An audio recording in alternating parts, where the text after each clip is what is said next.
नई सरकार बनने में बस कुछ ही दिन बचे। चुनावी गहमा गहमी के बीच एबीपी न्यूज के न्यूज रूम में अपना एजेंडा बताने पहुंच रहे हैं राजनीतिक पार्टियों के नेता। न्यूज रूम में नेताजी में आज खास मेहमान हैं कांग्रेस नेता शकील अहमद। शकील अहमद यानी सुर्खियों में रहने वाला कांग्रेस का अल्पसंख्यक चेहरा। बिहार के रहने वाले शकील अहमद अभी कांग्रेस के महासचिव हैं। दिल्ली के विधानसभा चुनाव में पार्टी की करारी हार के बाद अरविंद केजरीवाल को मुख्यमंत्री बनवाने में शकील का अहम रोल रहा है। आज हम इस खास कार्यक्रम में शकील से जानेंगे कि क्या नतीजों से पहले ही कांग्रेस हार मान चुकी है। क्या आप दिल्ली में आम आदमी पार्टी को समर्थन देने की गलती मान रहे हैं? मोदी को रोकने पर गंभीर हैं, तो वाराणसी में केजरीवाल का समर्थन क्यों नहीं करते? क्या कांग्रेस की गलती की वजह से रामविलास पासवान हाथ से निकल गए? राहुल गांधी का भ्रष्टाचार के खिलाफ बिल का दावा, तो लालू से समझौता क्यों? और हमारे साथ शकील अहमद साहब मौजूद हैं, कांग्रेस पार्टी के महासचिव और अहम राज्य दिल्ली, हरियाणा और पंजाब के प्रभारी। शकील अहमद साहब, एक अहम सवाल जो सबसे ज़्यादा लोगों के जहन में आ रहा है वो ये कि क्या नतीजे आने से पहले ही कांग्रेस पार्टी हार मान चुकी है, क्योंकि इस तरह से ही कांग्रेस पार्टी डिफेंसिव पर खेल रही है। नहीं, ये बिल्कुल इसमें कोई सच्चाई नहीं है। हम मजबूती से चुनाव लड़ रहे हैं और मजबूती से चुनाव लड़ेंगे और 16 मई को जब नतीजे आएंगे तब आपको ही नहीं, देश के तमाम लोगों को और दुनिया को पता चल जाएगा कि कांग्रेस पार्टी किस मजबूती से और किस तैयारी के साथ चुनाव लड़ रही है। इसलिए मीडिया ने एक भ्रम फैलाने की कोशिश की है और राजनीतिक दल ये काम करते हैं, उसमें मीडिया की भी कहीं ना कहीं भूमिका होती है। पहले अरविंद केजरीवाल जी कुछ कहते हैं, उसका प्रचार होता है क्योंकि वो निगेटिव बातें बोलते हैं। नरेंद्र मोदी जी कहते हैं, उसका प्रचार होता है क्योंकि वो निगेटिव बातें बोलते हैं। गवर्नमेंट की तरफ से और जो पार्टी शासन में है वो पॉजिटिव बातें बोली जाती है। आप पॉजिटिव बातों पॉजिटिव नहीं, कुछ बोला नहीं जा रहा। हमने जो किया है वो हमारा काम बोलता है। पिछले 10 सालों में जो इस देश में लोगों की तरक्की के लिए काम हुआ है, मैं एक छोटी सी मिसाल आपको देता हूँ। 2004-05 में जब यूपीए की सरकार आई थी तो एक हिंदुस्तानी की औसत आमदनी पर कैपिटा इनकम एनुअल 24,000 रुपये थी। आज वो 64,000 रुपये के आसपास है। ये एक बड़ा है, ये है।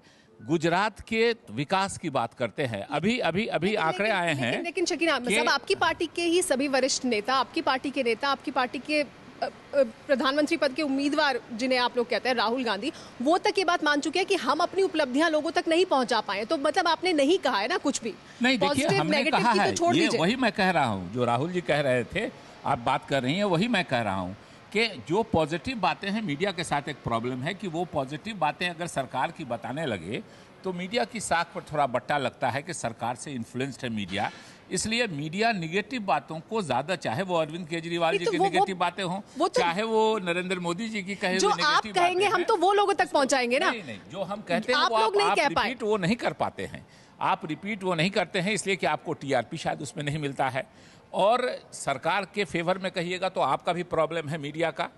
इसलिए प्रॉब्लम है कि ये नहीं समझे कि सरकार ने आपको इन्फ्लुएंस कर दिया है। तो अपने साख बचाने के लिए भी मीडिया गवर्नमेंट के खिलाफ जो निगेटिव बातें होती है उसको ज्यादा प्रचारित और प्रसारित। शकील अहमद साहब, आप बार बार अरविंद केजरीवाल का जिक्र भी कर रहे हैं। अरविंद केजरीवाल को लेकर भी क्या दिल्ली में आम आदमी पार्टी का समर्थन करने की गलती अब आप मानते हैं कि वो गलती की आपने? नहीं, वो बहुत ही सही फैसला था। और अगर वो 49 दिनों की उनकी सरकार और वो अराजक सरकार अगर नहीं बनती तो आज जो केजरीवाल जी का ग्राफ न सिर्फ दिल्ली में बल्कि पूरे देश में जो गिर रहा है, और जिस बुरी तरह कल ही उनकी पार्टी के 3 उम्मीदवारों ने लड़ने की बात से इनकार किया है, ये स्थिति नहीं पहुंचती। गिर रहा है या आपके लिए वो बड़ी चुनौती बन गए? नहीं, बिल्कुल बड़ी चुनौती नहीं बने हैं। अगर उनको समर्थन नहीं दिया गया होता और ये 49 दिनों का कार्यकाल दिल्ली के लोगों ने और दिल्ली के जरिए देश के लोगों ने नहीं देखा होता तो शायद आज वो मैदान छोड़ के भागने की हालत में नहीं होते। हमारे साथ वरिष्ठ पत्रकार सिद्धार्थ जी भी मौजूद है। सिद्धार्थ जी, क्या आप इत्तेफाक रखते हैं जो शकील अहमद साहब कह रहे हैं? शकील साहब, मैं आपसे, आपकी पार्टी से जो लगातार आपकी पार्टी जो आक्षेप लगाती है मेन अपोजिशन बीजेपी के ऊपर, वो है कि वो कम्युनल पॉलिटिक्स करते हैं और आप सेकुलर पॉलिटिक्स करते हैं। लेकिन आप पलट के देखें तो सेकुलर पॉलिटिक्स को प्रैक्टिस करने में कांग्रेस ने कहीं ना कहीं माइनॉरिटीज़म को बहुत, माइनॉरिटी लीडर्स को बहुत दूर कर दिया अपने आप से। और आपके यहाँ कोई बहुत कद्दावर माइनॉरिटी लीडर नहीं है।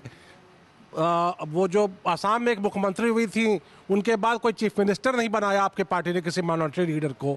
तो आपकी पार्टी बीजेपी को तो दोषी मानती है कॉम्युनल पॉलिटिक्स की, लेकिन आप भी तो माइनॉरिटीज़ को मेन स्ट्रीम से अलग कर रहे हैं लगातार।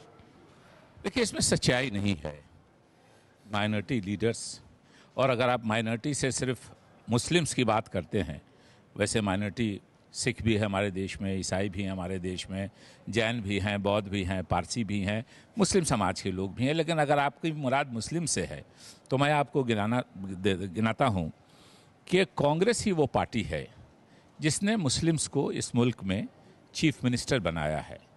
अब्दुल गफूर बिहार में, जहां से मैं आता हूं, बरकतुल्ला, यही मैं कह रहा हूं कि जो मैडम अनवर जो उस वक्त भी कांग्रेस पार्टी 80s के बाद, हसीना अनवर 84 के बाद कोई भी मुस्लिम मुख्यमंत्री कांग्रेस का नहीं बना।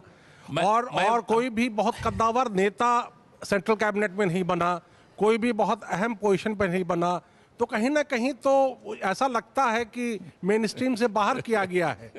देखिए, इस राष्ट्रपति इस मुल्क में बने मुस्लिम समाज के लोग बीजेपी के शासन के समय में बने, और एपीजे अब्दुल कलाम साहब, फखरुद्दीन अली, फिर वो तो 84 के पहले की बात है, वो पुरानी बात है। डॉक्टर जाकिर हुसैन, अभी हमारे वाइस प्रेसिडेंट हामिद अंसारी साहब, आप इन लोगों को क्यों भूल जाते हैं? और कैबिनेट में गुलाम नबी आज़ाद साहब हैं, सब फॉरेन मिनिस्टर सलमान खुर्शीद साहब हैं, और भी लोग हैं। अब कद्दावर की बात आप मुकाबला कीजिएगा पंडित जवाहरलाल नेहरू के समय में जो स्टालवर्ट थे, किस पार्टी में आज उस कद के लोग हैं, आप बता दीजिए। इसलिए जो जहां का माहौल होता है उस हिसाब से कांग्रेस ने पूरा रिप्रेजेंटेशन दिया है। कांग्रेस ने कोशिश की है, जो भी आगे बढ़ के आया है कांग्रेस ने उसको आगे बढ़ाने की कोशिश की।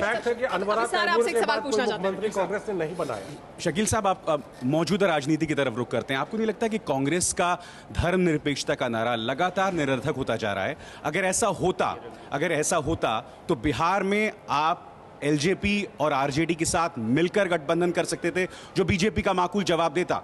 उत्तर प्रदेश में आप अलग थलग पड़ गए हैं। तो आपको नहीं लगता कि कम से कम मौजूदा राजनीति में आपका धर्मनिरपेक्षता का जो पूरा नैरेटिव है वो निरर्थक हो गया है? और ऐसे में मौजूदा राजनीति में आप खुद जो है, आपकी सोच और आपकी जो कथनी करनी, वो काफ़ी हद तक इरेलेवेंट होती जा रही है। नहीं, बिल्कुल हमारी सोच बिल्कुल इरेलेवेंट नहीं है, और न हमारी सोच बदली है और न हमारी सोच बदलेगी। हम आज भी मानते हैं कि इस देश में धर्मनिरपेक्षता, इंक्लूसिव ग्रोथ, और अगर हमारी पार्टी या कोई भी पार्टी शासन में है तो इंक्लूसिव गवर्नेंस होना चाहिए। लेकिन एलजेपी आपसे दूर हुए, पासवान क्यों दूर हुए वह मैं बताता हूँ। आप लोग भी ज़रा दिमाग पे जोर डालिएगा। पासवान जी हमसे आज अलग नहीं हुए। पासवान जी 2009 में अलग हुए। जब 2009 में लालू यादव जी कांग्रेस से अलग हुए तो पासवान जी हमारे साथ नहीं रहे, पासवान जी लालू जी के साथ चले गए। उस दिन से हमारा कोई समझौता नहीं था। इस बार जब अलायंस की बात चल रही थी तो पासवान जी ने हम लोगों को भी कहा कि आप आगे बढ़ के कहिए। हम लोगों ने कहा कि आपका हमसे समझौता नहीं है, आपका समझौता लालू यादव जी से है। लालू यादव जी आपको कितनी सीटें देते लेते हैं, जब वो हो जाएगा तब हम लालू यादव जी से बात करेंगे। पासवान जी हमारे साथ रहे नहीं, बिल्कुल भाई, आप इस बात को मानेंगे? बिल्कुल गलत। आपकी गलती तो हुई ना, वो चले गए। बिल्कुल गलत आप कह रहे हैं। हमारा समझौता था ही नहीं रामविलास पासवान जी से 2009 के बाद। ये तो तकनीकी बातें हो गई ना। अब आखिरकार आप जानते हैं कि बिहार में क्या होने वाला है। आप दोनों हमसे अलग हो गए 2009 में। उस दिन तो रामविलास जी ने नहीं कहा कि हम लालू यादव जी के साथ नहीं जाएंगे 2009 में। नहीं, उस दिन उनको कहना चाहिए कि हम कांग्रेस बड़ा भाई है, कांग्रेस के साथ रहेंगे, हम लालू यादव जी के साथ नहीं जाएंगे। लेकिन 2009 में वो चले गए। शकील साहब, आपको नहीं लगता कि आपकी पार्टी एक ऐसे नेता पे दांव लगाए हुई है पूरी, जो जमीन पे नहीं रहता, वो मून वॉकिंग कर रहा है, और पार्टी को ज़मीनी झगड़े निपटाने पड़ रहे हैं। और उनकी मून वॉकिंग भी ऐसी है कि आदिवासियों के बीच गए तो एकदम ऐसा स्टैंड लिया जो ग्लोबलाइजेशन के एकदम खिलाफ है। और आपकी सरकार ग्लोबलाइजेशन के सेकंड फेज को चला रही है। जब अरविंद केजरीवाल यहाँ पार्टी को पीट देते हैं तो उनका बयान आता है कि अरविंद ही जनता से जुड़े हुए हैं, हम लोगों के तरीके पिट गए हैं। तो या तो पार्टी मून वॉकिंग करने लगे उनके साथ, या फिर वो जनता के मुद्दे पे आके कदम ताल करें, क्योंकि हर दफ़े ये लड़ाई हो रही हर स्टेट में कि राहुल जी का जो स्टैंड होता है वो और जो लोकल पार्टी का स्टैंड है उसमें गैप रह जा रहा है। देखिए, राहुल जी जिनसे जहाँ से भी वो फीडबैक ले रहे हैं, चाहे वो मज़दूरों से मिले हों, चाहे वो रेलवे के कुलियों से मिले हों, चाहे वो आदिवासियों से मिले हों, चाहे वो महिलाओं से मिले हों, चाहे वो किसानों से मिले हों, एक फीडबैक लिया गया है। और उसके बाद स्टैंड लेने का अभी सवाल ये है कि जब हमारा मैनिफेस्टो वो क्यों मिल रहे हैं मैनिफेस्टो बनाने के लिए, तो उनकी नहीं, अभी जो रिसेंट बात हो रही है कि मैनिफेस्टो में उनकी तरफ से 10 साल में उन्होंने भूमि अधिग्रहण पे दखल दिया, आदिवासियों के सवाल पे दखल दिया, अपराधियों के सवाल पे दखल दिया, वो सब चीजें हमको तो कम से कम मून वॉकिंग लगती है। नहीं, बिल्कुल कि वो एकदम आदर्श चीजें कर रहे हैं। हो सकता है ये मीडिया का परसेप्शन हो, लेकिन मगर सच्चाई ये है कि जो व्यवहारिक बातें होती हैं, जो प्रैक्टिकल बातें हैं, वही वो करते हैं। देखिए, आदमी चाहता है, लेकिन फाइनेंस मिनिस्टर ग्लोबलाइजेशन 2 का सारा एजेंडा आगे बढ़ाते जा रहे हैं। देखिए, एक बार कहा राहुल जी ने, मैं आपको बताता हूं कि पैराडाइम शिफ्ट होता है पॉलिटिक्स में और एक ही पार्टी करती है। उन्होंने एक दिन हम लोगों की मीटिंग में एक मिसाल दी जो मैं आप लोगों से भी शेयर करना चाहता हूं। उन्होंने कहा कि ये कांग्रेस पार्टी है, पैराडाइम शिफ्ट से लोगों को परेशान नहीं होना चाहिए। ये कांग्रेस पार्टी है जिसने बैंक का नेशनलाइजेशन किया इंदिरा गांधी जी के समय में, और उस वक्त वही डिमांड थी, उस वक्त के लिए वही अच्छा था देश के लिए। लेकिन यही कांग्रेस पार्टी है जिसने ग्लोबलाइजेशन का भी फेवर किया और ओपन किया इकोनॉमी को। दोनों बिल्कुल अलग अलग चीज़ें हैं, लेकिन उस वक्त उसकी ज़रूरत थी, आज इसकी ज़रूरत है। दोनों काम कांग्रेस पार्टी ने किया, इसलिए पैराडाइम शिफ्ट होता है और इसमें राजनीतिक पार्टियों को उसके लिए तैयार रहना चाहिए। शकील साहब, एक सवाल यहाँ। शकील साहब, अरविंद जी ने पूछा, मैं उसी को आगे बढ़ाना चाहूँगी। आपने कहा कि पैराडाइम शिफ्ट की बात कही और कई बार वक्त की ज़रूरत होती है। ये वक्त की ज़रूरत कैसे हो सकती कि एक समय में राहुल गांधी जी जाकर के ऑर्डिनेंस फाड़ दें जो भ्रष्टाचारियों को बचाने के लिए हो, और फिर जाकर के बिहार में लालू यादव के साथ गठबंधन करें? देखिए, इसका जवाब हम लोग बहुत बार दे चुके हैं। लालू यादव एज ए व्यक्ति से हमारा कोई समझौता नहीं है। हमारा समझौता उनकी पार्टी, उनकी नीतियों, उनके सिद्धांतों का जो काम है, जो सेक्युलरिज्म का काम है, जो एंटी बीजेपी वोट बटे बिहार में नहीं, उसकी बात है। लालू यादव जी ना एमपी होंगे, न एमएलए होंगे, न मिनिस्टर होंगे, ये सब जानता है। और इसलिए हमारा अलायंस उनकी पार्टी से है। ये हम लोग खुल के कह चुके हैं कि व्यक्ति विशेष से नहीं है, पार्टी से हमारा समझौता। बगैर लालू प्रसाद यादव की जा सकती है? देखिए, अगर आप डेमोक्रेसी चलाने की बात करते हैं तो उसमें एमपी होना, एमएलए होना, मिनिस्टर होना ये ज़रूरी है। क्या आप कल्पना कर सकते हैं कि लालू यादव भविष्य में एमपी होंगे, एमएलए होंगे, मिनिस्टर होंगे?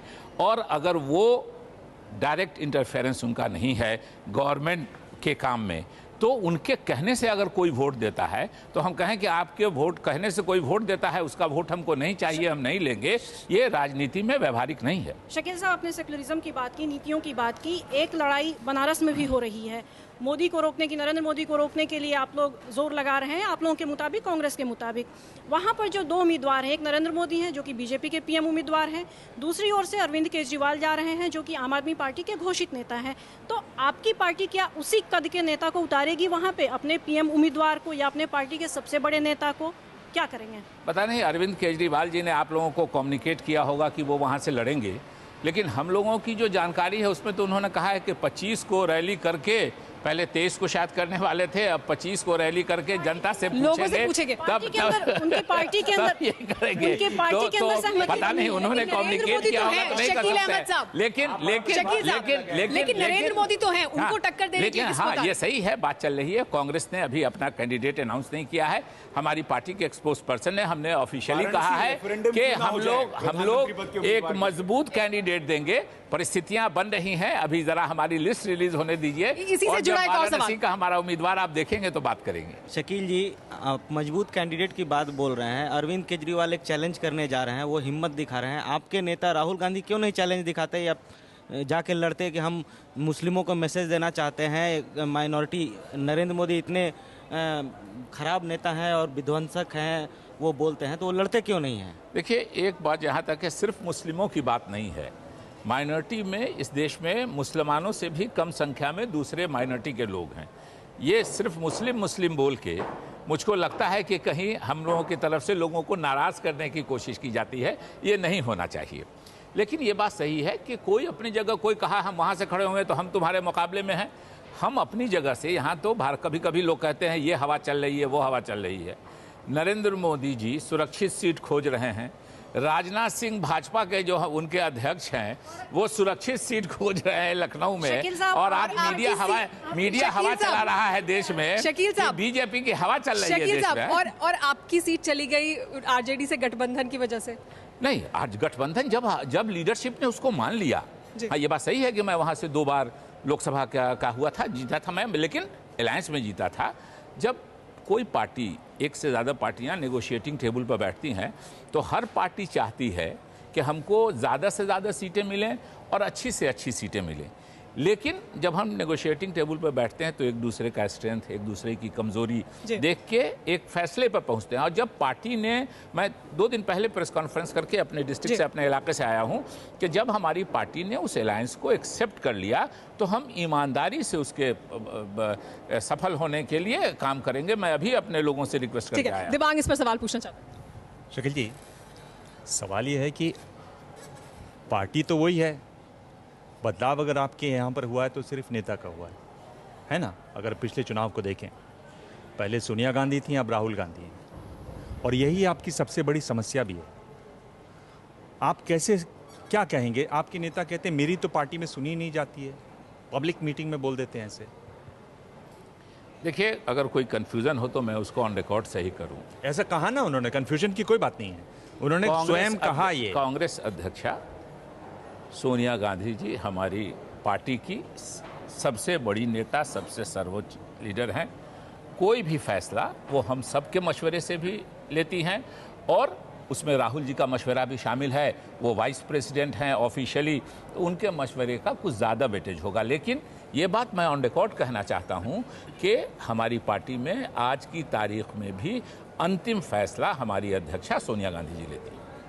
तो राहुल जब ये कह देते हैं कि मेरी बात नहीं सुनी जाती, तो वो कह रहे हैं कि उनकी अम्मा उनकी बात सुनती नहीं है, ये कह रहे हैं वो, ये आप कहना चाह रहे हैं? वाइस प्रेसिडेंट और प्रेसिडेंट का ये हो सकता है उन्होंने कुछ ऐसी बात कही होगी, सोनिया जी का एक्सपीरियंस बड़ा है, तो उस हिसाब से उन्होंने असहमति जताई होगी या कुछ बात की स्पेसिफिक मामले में आप कर रहे हैं। तो आप एक बहुत बड़ी बात कह रहे हैं और बहुत साफ, आप पहली बार शायद मीडिया में कह रहे हैं, एक कोई कांग्रेस के प्रवक्ता, कि दरअसल में घर में मार चल रही है, माँ कुछ कहती है, बेटा कुछ कहता है, और इसलिए बहुत सारी बातें ऐसी। 1 मिनट मेरे सवाल सुन लीजिए। इसलिए बहुत सारी ऐसी बातें हैं जिसमें फिर बेटे को सामने, यानी राहुल गांधी को सामने आकर कहना पड़ता है कि मेरी बात मानी नहीं जा रही। इसका मतलब तो मार चल रही है, अंदर खाने मार है। हर प्रवक्ता तक ये कह रहे हैं कि हाँ ये बात सही है। देखिए, डेमोक्रेसी में और मीडिया में कैसे बात को ट्विस्ट किया जाता है, वो सवाल आपके हैं। मैं वही बता रहा हूं, लोग देख रहे हैं। यही डेमोक्रेसी की खूबसूरती है। आप समझ रहे हैं कि घर में लड़ाई होती रहे, फिर भी हम लोग एक पार्टी रहते हैं। बिल्कुल नहीं, मशवरा देना ये आप अलग-अलग राय रखकर एक ही पार्टी रख सकते हैं। बिल्कुल अलग-अलग राय हो सकती है। घर में सर फुटबॉल है, नहीं, बाहर हम एक साथ आते हैं। बिल्कुल सर फुटबॉल नहीं है। पब्लिक मीटिंग में किबली अपने हर मामले को सेटल करते हैं। लेकिन मैं आज भी ऑन रिकॉर्ड कहता हूं, राहुल जी भी सजेशन देते हैं, हम लोग भी सजेशन देते हैं। राहुल जी का पद हम लोगों से वाइस प्रेसिडेंट की हैसियत से बड़ा है और स्वाभाविक रूप से अंतिम फैसला कांग्रेस अध्यक्ष का होता है, सोनिया गांधी जी का होता है। ये मैं बार-बार कहना नाम नहीं लूंगा क्योंकि मैंने ऑफ द रिकॉर्ड बात की है। आपके एक सर्विंग मुख्यमंत्री हैं, आपके अभी एक मुख्यमंत्री जो हारे हैं वो हैं, उनका क्या कहना है कि यहाँ समझ ही नहीं आता कि हम किससे बात करें, हमें समझ में ही नहीं आता हम कहाँ जाएं, मेरी तो सरकार है, मैं कैसे लड़ूं, किसको लड़ूं, कोई बताने वाला नहीं है। और वो बात साफ आज आप कर रहे हैं कि दरअसल में एक धड़ा आपका जो राहुल गांधी हैं वो कुछ कहते हैं, सोनिया गांधी कुछ कहते हैं, तो साफ है इस हालत में आप चुनाव में कैसे जा सकते हैं जब आपको एक सार्वजनिक एक बैठक में, आम बैठक में खुलेआम कहें कि पार्टी में मेरी बात नहीं मानी जाती। आप तो कैंपेन के चीफ हैं, आप होने वाले प्रधानमंत्री हैं, और आप अगर ये कहें तो क्या मैसेज आता है, ये पूछ रहा हूं मैं आपसे। ये सीरियस सवाल है। बिल्कुल सीधा मैसेज है कि हर पार्टी में अलग अलग मत के लोग होते हैं। बहुत विषयों पर सारे लोगों की मत एक होती है, अपनी अपनी राय अपने अपने लीडर को देते हैं और हमारी लीडर सोनिया गांधी जी हैं, वो अंतिम फैसला करती हैं। उसमें राहुल जी का इनपुट हम सब लोगों के इनपुट से ज़्यादा महत्व रखता है, लेकिन फैसला अंतिम कांग्रेस अध्यक्ष का होता है। और जिसने आशीष भी पे एक आपको सवाल। कहा है कि हम कहां जाएं, मैं इस बात से बिल्कुल सहमत नहीं हूं कि या तो आप उनकी बात समझ नहीं पाए, इसलिए कि वहां बहुत क्लियर कट डिमार्केशन है आपको मालूम है। अब मुझे जो बात कहता है वो तो समझ में आती है। मुझको लगता है कि मुझे तो हैरानी इस बात पर हो रही है कि आपको अरविंद केजरीवाल पर इतना विश्वास कैसे हो गया? कुछ कंफ्यूजन है आपको। आशीष भी एक सवाल पूछना चाहते हैं। आशीष सर, 2 सवाल मुझे आपसे पूछने हैं। शकील भाई, आप कह रहे हैं कि बीजेपी की वेव आपको नज़र नहीं आती, ओपिनियन पोल्स पे आपको ट्रस्ट नहीं होगा, हमें है, मुझे है ट्रस्ट। उससे ऐसा लगता है कि नरेंद्र मोदी के फेवर में वेव है। लोग चाहते हैं कि नरेंद्र मोदी सत्ता में बदलाव हो, 10 साल का एंटी इनकम्बेंसी है, मोदी इस देश के प्रधानमंत्री बने। कांग्रेस पार्टी क्यों इस जिद पे अड़ी है कि नरेंद्र मोदी इस देश के पीएम ना बने? मैं ये जानना चाहता हूँ, क्यों आपको उनमें ऐसी क्या खामी लगती है, जबकि देश का मूड है, आप वरिष्ठ नेता, आपको सम्मान करना चाहिए, नंबर 1। नंबर 2, मैं आपसे पूछना चाहता हूँ, क्या कांग्रेस पार्टी के सामने ये विकल्प खुला है कि चुनाव बाद अगर ये जो फ्रंट बना है इसको पर्याप्त सीटें आती हैं तो नरेंद्र मोदी को रोकने के लिए आप इनका समर्थन कर सकते हैं? देखिए, आपने कहा कि ओपिनियन पोल्स पे आपको यकीन है, आप पत्रकार हैं, आपको और नहीं होना चाहिए। 2004 में हमने आप लोगों के सारे ओपिनियन पोल को गलत साबित करके सत्ता में हम आए। 2009 में आपके सारे ओपिनियन पोल को इसी तरह था कि कांग्रेस की सीट बहुत घट जाएगी। दिल्ली में सही हुआ है। मैं नेशनल की बात कर रहा हूं। 2004 में भी आप गलत साबित हुए ओपिनियन पोल वाले, 2009 में भी गलत साबित हुए और 2014 में भी गलत साबित होइएगा। जहां तक कहा गया तो कि आप नरेंद्र मोदी जी की बात, हम उनको रोकना चाहते हैं। सिर्फ व्यक्ति नहीं, उनकी नीतियों, उनके सिद्धांतों को, सांप्रदायिकता के वो प्रतीक हैं और उनकी पार्टी को रोकना चाहते हैं। किसी आदमी को उनकी पार्टी के, हमने पिछली बार अडवाणी साहब की मुखालफत की थी, इसलिए कि हम चाहते हैं क्योंकि सांप्रदायिकता के कारण ही 14 अगस्त 1947 को ये देश टूटा था। हम नहीं चाहते हैं कि खुदा न करे, भगवान न करे, गॉड न करे, वाहेगुरु न करे कि उस तरह का मनहूस दिन फिर इस देश में आए और सांप्रदायिक शक्तियों को रोकने के लिए ही हम चाहते हैं कि ना नरेंद्र मोदी आए, बदल रहे हैं, ना अडवाणी जी आए, ना उनके पार्टी राजनाथ सिंह जी आए, जो पर्दे के पीछे से हल्ला है कि सारा काम कर रहे हैं। कोई नहीं आवे उस पार्टी का, इसलिए कि देश की एकता अखंडता को खतरा। मगर आप गोल पोस्ट बदल रहे हैं। पहले अडवाणी जी का नाम लेके इस तरह से बात की जाती थी, फिर आपके लिए अडवाणी स्वीकार हो गए। जब अडवाणी बनाम मोदी पूरा विवाद हुआ था, आपकी पूरी सहानुभूति अडवाणी जी के साथ थी। अब आप मोदी की बात कर रहे हैं, तो जनता यही तो पूछ रही है कि आपका जो धर्मनिरपेक्षता का नारा है उसमें कंसिस्टेंसी नहीं है, वो आप पर क्यों विश्वास करे? नहीं, आपने बिल्कुल ये किया। अभी सीट के लिए कंट्रोवर्सी चल रही थी, मैंने ब्रीफिंग करते हुए कहा कि राजनाथ सिंह जी मुरली मनोहर जोशी जी की सीट पे जाएंगे या टंडन जी की सीट पे जाएंगे या अडवाणी जी की सीट से मोदी जी की बात हो रही थी। मैंने कहा कि मुझको कोई सिंपैथी नहीं है इन दोनों नेताओं से। इन दोनों ने सांप्रदायिक राजनीति करके इस देश का माहौल ख़राब किया है, लेकिन बीजेपी को बढ़ाने में इन लोगों का रोल रहा है। आज उर्दू का मैंने एक शेर पढ़ा था अपनी ब्रीफिंग में कि उन दोनों की ये हालत हो गई है कि शेर पढ़ेंगे आप कुछ दिनों में कि दुआ बहार की मांगी तो इतने फूल खिले, कहीं जगह न मिली मेरे आशियाने को।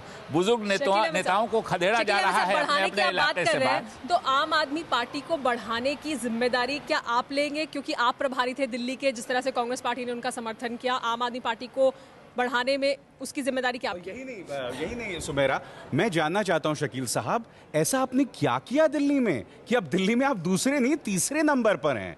मतलब कांग्रेस जैसी पार्टी और ये भी कि तीसरे नंबर पर है। शकील साहब, इसकी जिम्मेदारी तो आप पर है। शकील साहब, 8 दिसंबर तक आप खुद कहते रहे नहीं समर्थन होगा, नहीं समर्थन होगा, फिर ऐसा क्या हुआ कि एकदम वो बदल गए और फिर ऐसा समर्थन आपने किया कि वो आपको गालियां देते रहे और आप समर्थन करते रहे? देखिए, बहुत साफ मामला है कि हम दिल्ली में सांप्रदायिक शक्तियों के हवाले नहीं करना चाहते थे। इलेक्शन होता तो फिर दिल्ली की जनता पर एक्स्ट्रा बोझ पड़ता, और हम इस बात से भी कन्विंस थे कि अरविंद केजरीवाल जी और उनकी पार्टी के लोगों ने जो वादा किया है वो प्रैक्टिकल नहीं है, व्यवहारिक नहीं है, और ये फेल हो गया। हमारा 16% वोट उन्होंने लिया था, तो बीजेपी का 3% वोट उन्होंने लिया था। तो हम चाहते थे कि हमारे वोटर, इनको जब तक एक्सपोज नहीं ये होंगे, हमारे वोटर हमारी तरफ लौटेंगे नहीं। आप हाल का सर्वे देख लीजिए, बहुत सी एजेंसीज ने सर्वे की है, उसमें हमारा परसेंटेज जो आज तीसरे नंबर पर आप कर रही थी, उससे बढ़ के जैसे जैसे आपका सच्चाई खुलते, आप मतलब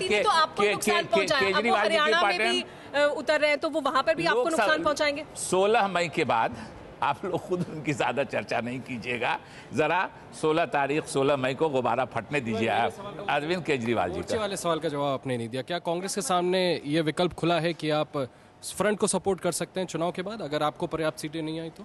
नहीं, ये हाइपोथेटिकल क्वेश्चन है। हम लोगों का जो अभी तक असेसमेंट है उसमें हम काफ़ी अच्छी सीटें लेंगे और अपने बलबूते पर जैसे पुरानी सरकार थी वैसे सरकार बनाएंगे। जी हाँ, तो शकील अहमद साहब आप जो है आप दावा कर रहे हैं कि आप उससे ज़्यादा अच्छी सीटें लेंगे और ओपिनियन पोल सही साबित नहीं होंगे, लेकिन हमारे साथ यहाँ इरफान मौजूद हैं और उन्होंने एक कार्टून बनाया है, आइए आपको वो भी दिखाते हैं।